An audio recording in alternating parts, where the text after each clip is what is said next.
Hello, welcome to all of you to the video lecture series of Strength of Materials. So I am Dr. Gyanendra Kumar Brusti, Assistant Professor, Department of Civil Engineering, SR University, Warangal.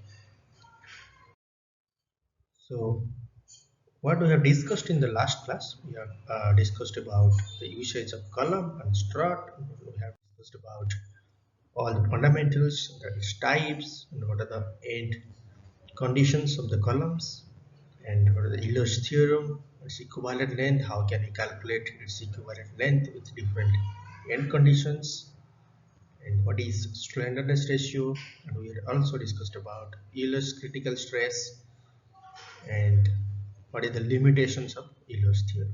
In the last class we had also discussed 2-3 problems related to the columns and how we can apply the Euler's formula to find out the critical loads of that column. So today we will discuss two important problems with cross section, specifically that I section and T section. So both are important problems that is you are going to face in your examinations. So this is just a reminder. So what is Euler's formula? It is used to calculate the critical load for a column or strut. So PE is equal to pi square EI by LE square. You know, PE is equal to Euler's critical load. E is modulus of elasticity. I is least moment of inertia of the section of the column. And LE is equivalent length of the strut, which is calculated based on end condition of the column.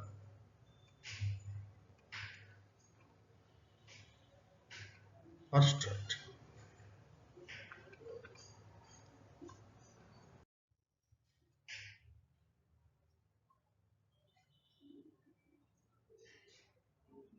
So the question is, an I section 400 mm, the dimension is given 200 mm and 20 mm. The length of the I section is 6 meter long, which is used as a strut with both ends fixed. So what is Euler's crippling load for the column? So the question is asking you to find out the Euler's crippling load. So the Young's modulus is given 200 gigapascal. So here is the cross section where your depth of the section is given 300 mm. Width of flange is given 200 mm. Depth of flange, so this is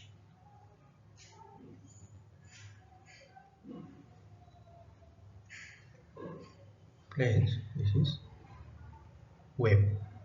So depth of flange is 20 mm. Width of web is also 20 mm. So how to solve this? So to begin with, let us just write what are the given data. The dimension capital T is given 400. Capital P is given 200 mm. The actual length is given 6 meter, which is nothing but 6 10 to the 3 mm. Young's modulus of elasticity is given 200 gigapascal, is 200 into 10 to the power 3 Newton per mm square.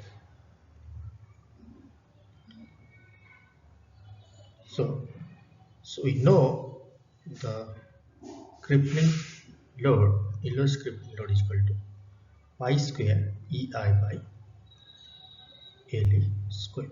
So E is provided. LE based on end conditions, we calculate LE based on your end conditions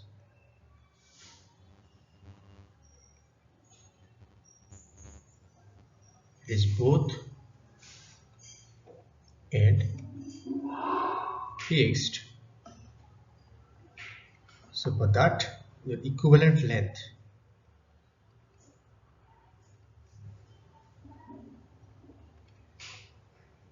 is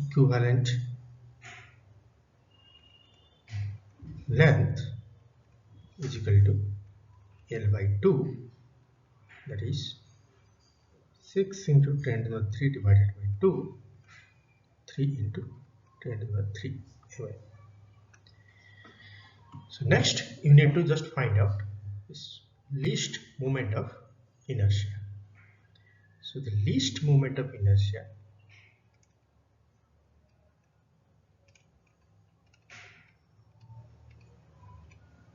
need to find out this. So to find out this, let us just consider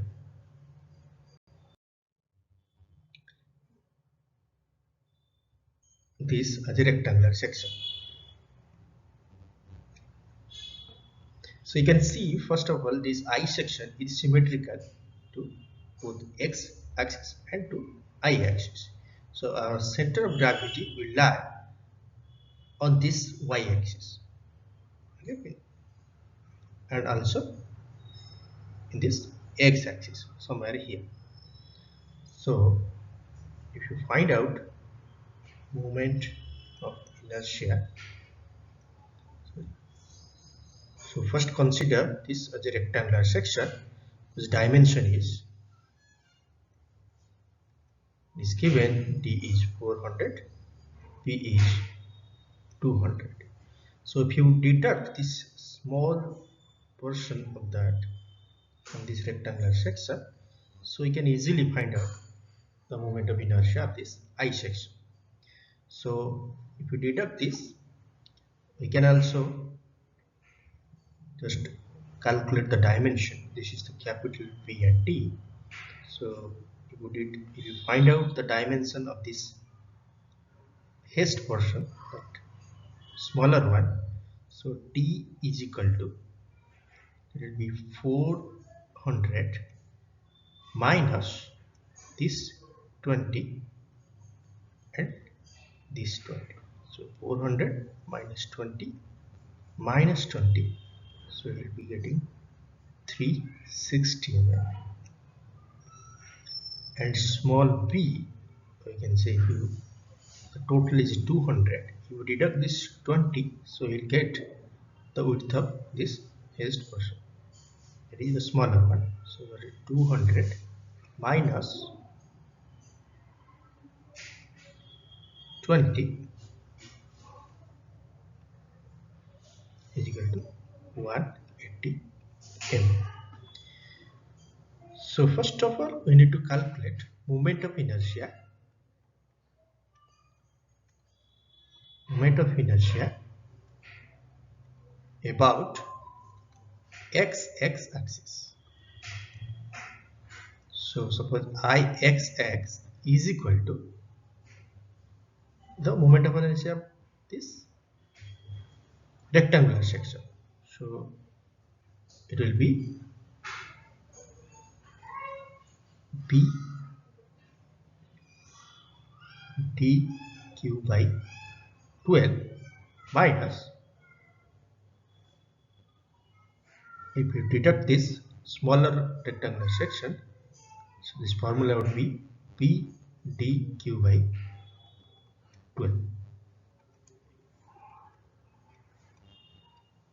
P dq minus small p dq.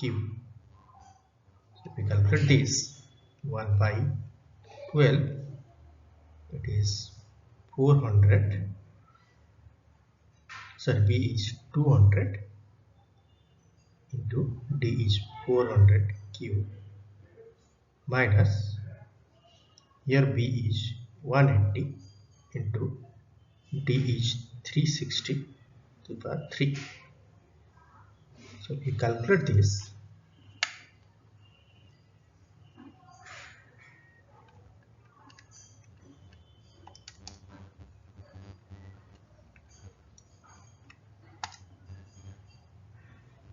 So we are getting value of 366.8 into 10 to the power 6 mm.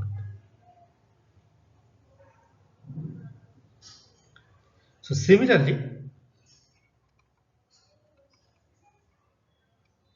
find out moment of inertia about y axis. So how can you find out? Iy is equal to, so to ii axis. So to calculate this, let us just divide this into three sections. One is section 1, this first flange. Second section, let us just consider this 2, this wave. Third would be the second flange. So if you separate these three, find out the dimension. Here the P is 200, this is 20 mm. For this is for section 1, this is for section 2. So here it is 20 mm. The height is 400 minus 20 minus 20. So this is 360 mm. The third section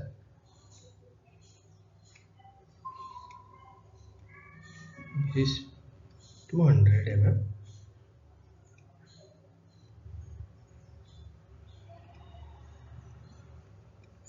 This is 20 mm. This is section 3. So IYY is equal to, it will be IYY1 plus IYY2 plus IYY3. So for this, the formula we know, dBQY D1, let it be P1Q by 12 plus D2 P2Q by 12 plus D3 B3Q by 12. So we calculate this.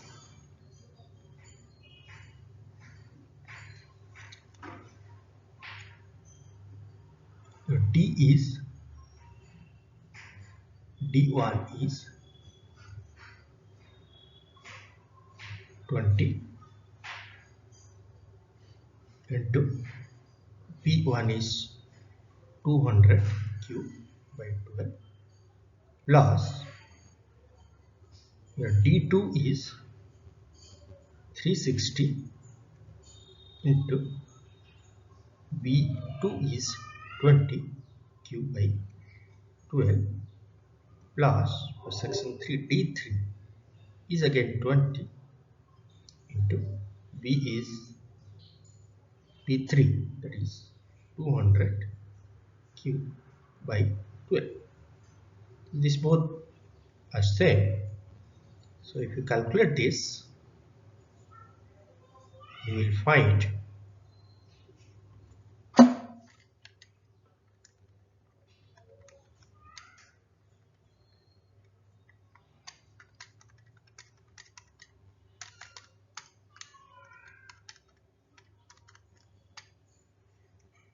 so you'll get, so I'm getting here 2.91 into 10 to the power 6 mm point. So what is the value of Ixx? Calculated, it is 366.8 into 10 to the power 6 mm. So here you can see the Iyy is a lesser value than the Ixx. So you need to write, since Iyy is less than Ixx, which means the column will buckle in YY direction. So you need to just put the value I is equal to nothing but the least moment of inertia, that is Iyy is equal to 2.91 into 10 to the power 6 mm4. So you know the formula, crippling load PE is equal to pi square EI by ALE square. So that is equal to pi square. The value of E is 200 gigapascal into 10 to the power 3 into moment of inertia is 2.91 into 10 to the power 6 divided by L is 3 into 10 to the power 3 to the power 2. So if we calculate this,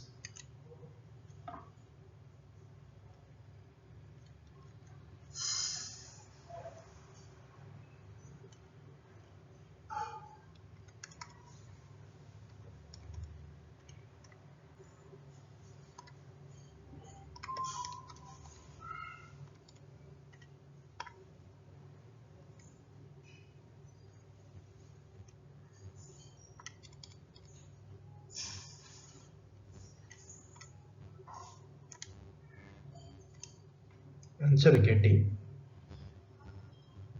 638.2 into 10 to the power 3 Newton. So this is the critical load for the I section. So I hope you understood this problem.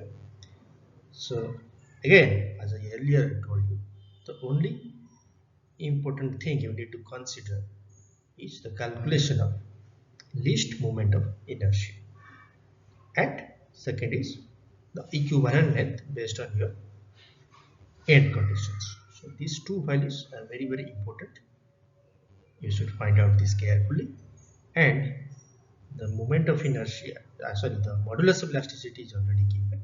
If it is not given, so there may be a data, other data may be provided like stress or strain or any elongation. So based on that, you need to find out the modulus of elasticity and calculate the crippling load. So coming to the next question, there is a T section of whose dimension is given 150 mm into 120 mm into 20 mm is used as a strut of 4 meter long with hinged at its both end. So what you need to find out? You need to find out the crippling load.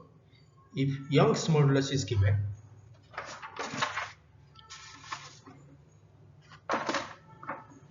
if Young's modulus is given 200 gigapascal. So here is the cross section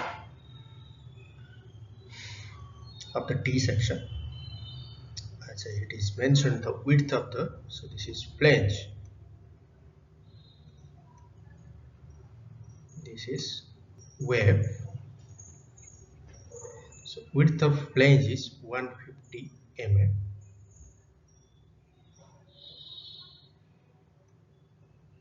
and depth of flange is 20 mm. So total depth of the T section is 120 mm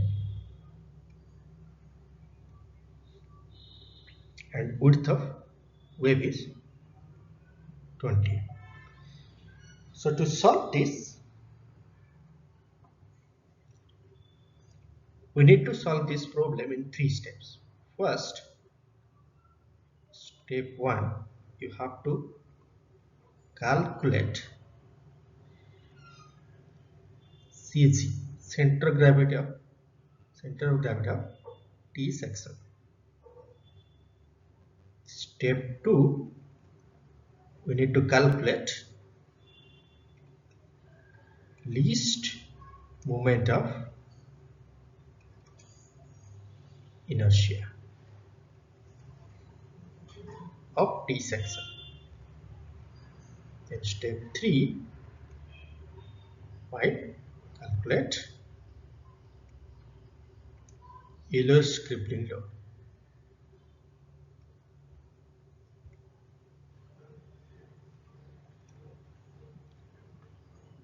So the first step, if you consider, you need to find out calculation of center of gravity of T section.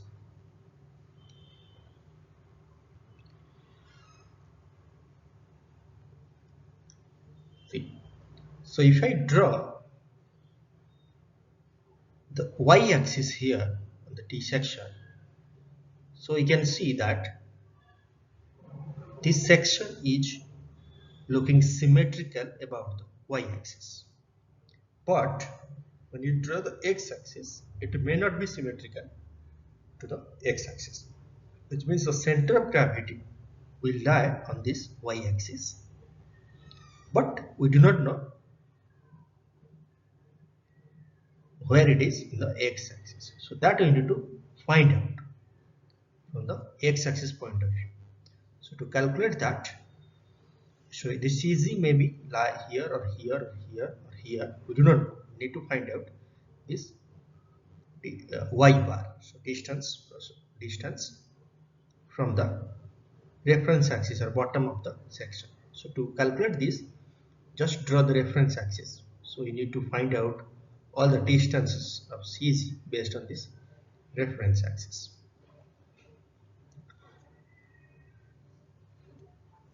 And you will calculate this y bar first. Okay, so to calculate this y bar, so let us just consider this section 1 is flange and this as section 2.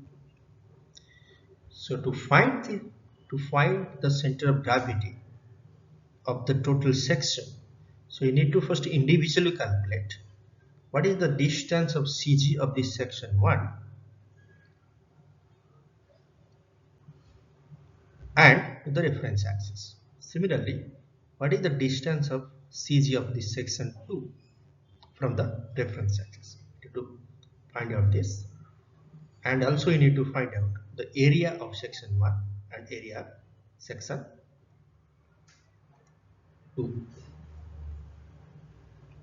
So we have a formula to find out the center of gravity of the section T section.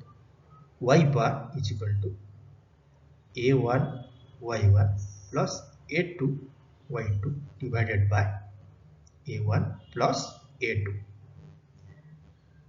So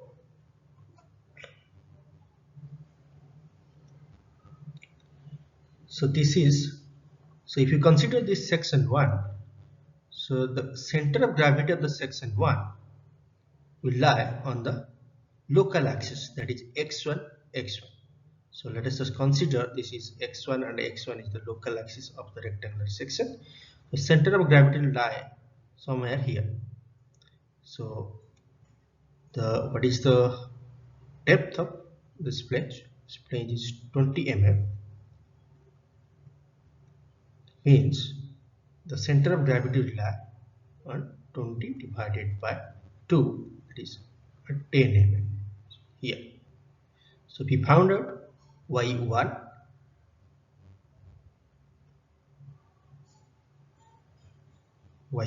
is equal to nothing but your total distance, that is 120 minus the center of gravity to it 20 by 2. So you'll get 110 mm. So we are calculating this for section 1, that is flange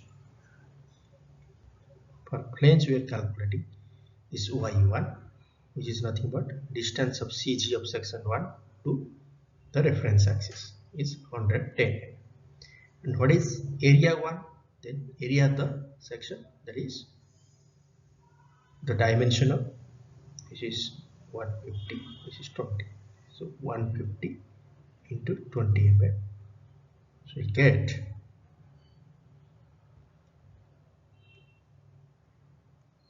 3000 mm square. Similarly, for section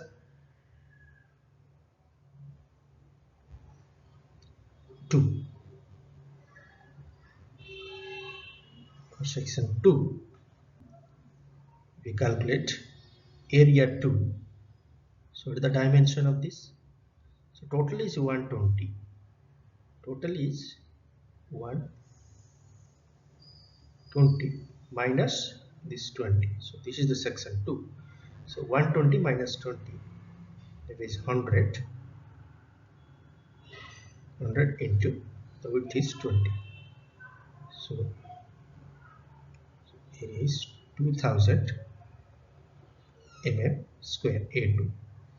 And Y2,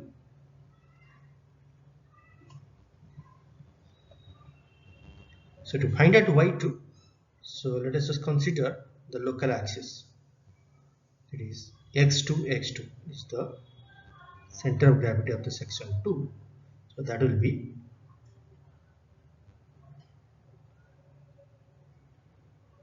100 by 2 is equal to 50.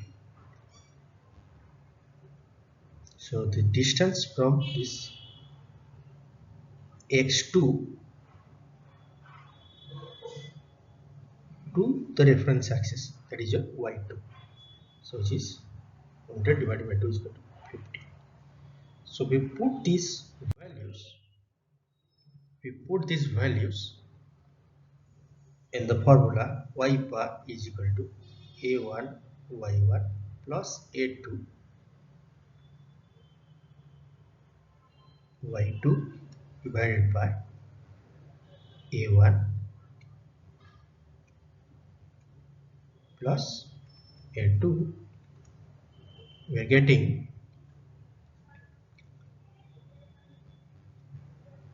area 1 is 3000 into y1 is 110 plus area 2 is 2000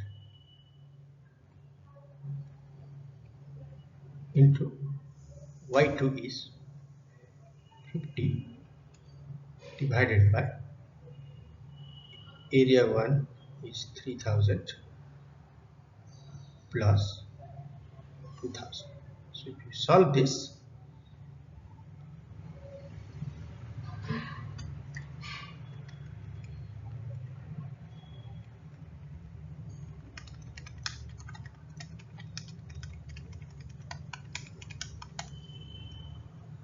so we're getting 86 mm. So this y bar is 86 mm.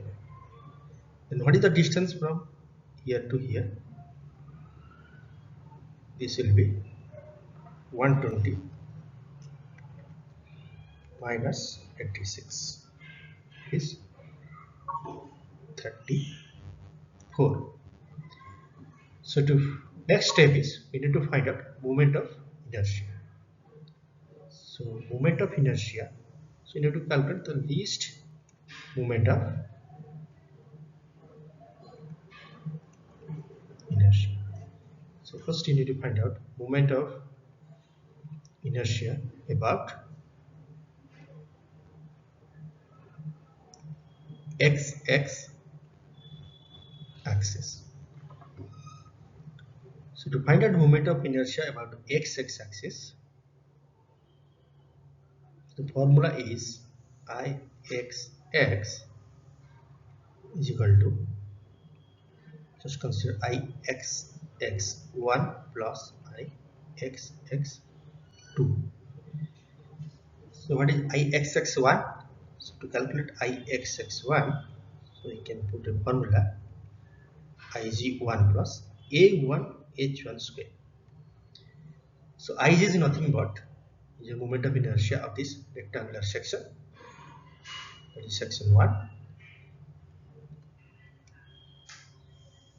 and A1 is area of section 1, and H1 is the distance from the CG of section 1 to the CG of T section, or you can distance from the local axis x1 to the global axis x, that you can say distance from CG of section 1 to the CG of the T section, that is h1.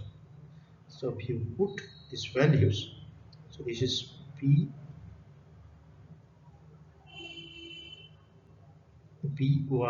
t1q by 12 plus a1 h1 square. So b1 is here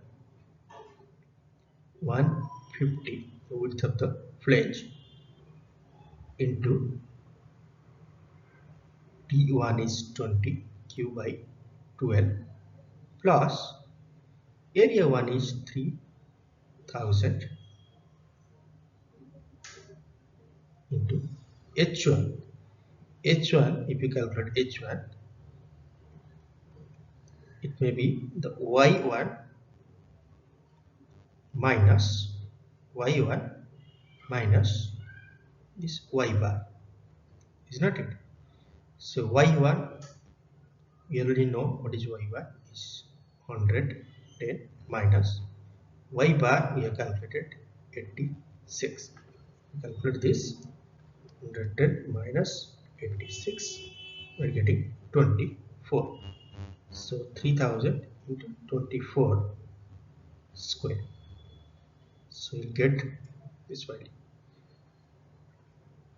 Then I need to find out Ixx2.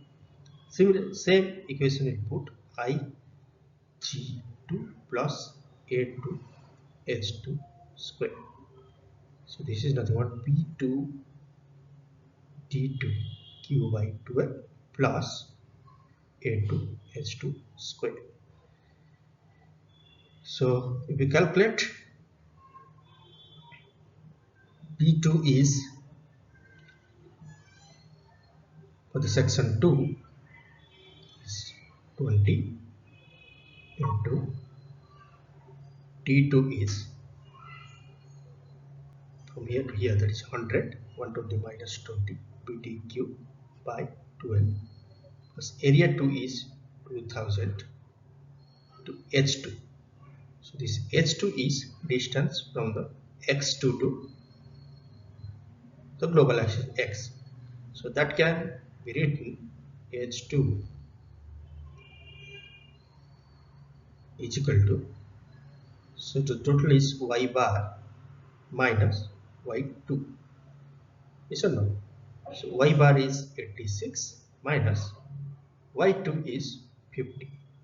So we are getting 86 minus 50 is 36. So you put the value 36 square.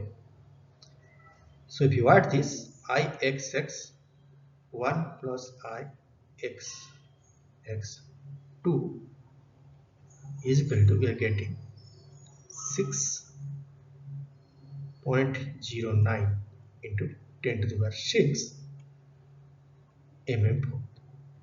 So this is nothing but Ixx. So Ixx is 6.09 into 10 to the power 6 mm. Next, if you calculate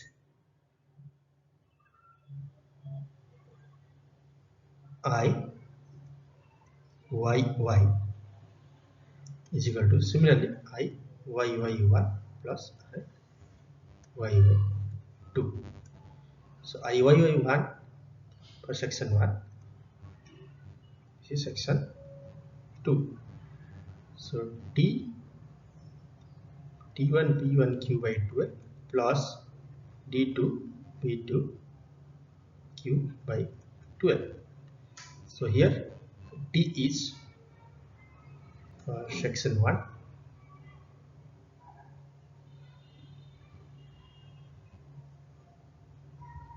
20 into P is 150 Q by 12 plus D2 is 100 into P2 is 20 Q by 12.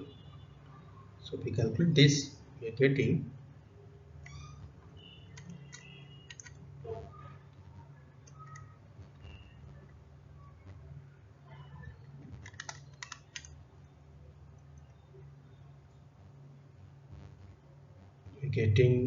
the value 5.69 into 10 to the power 6 mm fourth.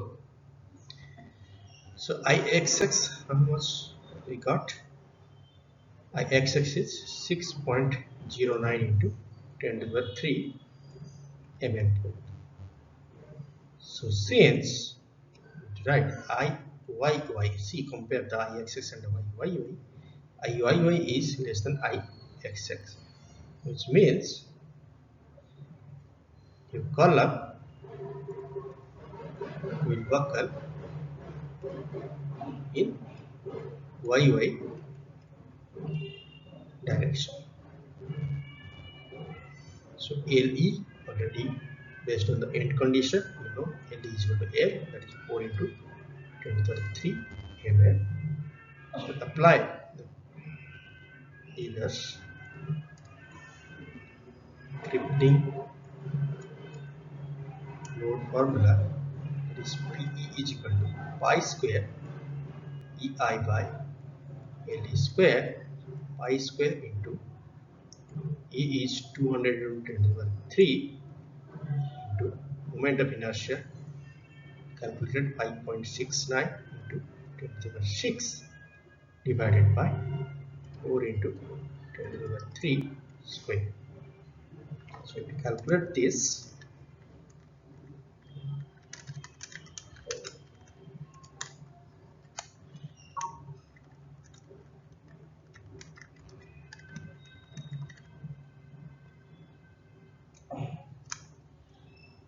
we are getting 702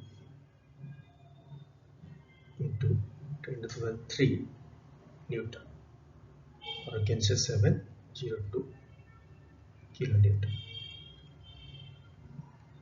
I hope you find, I hope you understood this problem. So this is important question. So you have to find out carefully the moment of inertia of the T section. So you have to separate it out. You have to first you need to find out the center of gravity of each section, and then you need to find out the y bar based on the formula. Then you find out the moment of inertia of Ixx and moment of inertia about Iyy, y axis, x axis. Then we compare these two values, decide which one is their values, use that value as moment of inertia in the Euler's Capillot formula and find out the P. Thank you.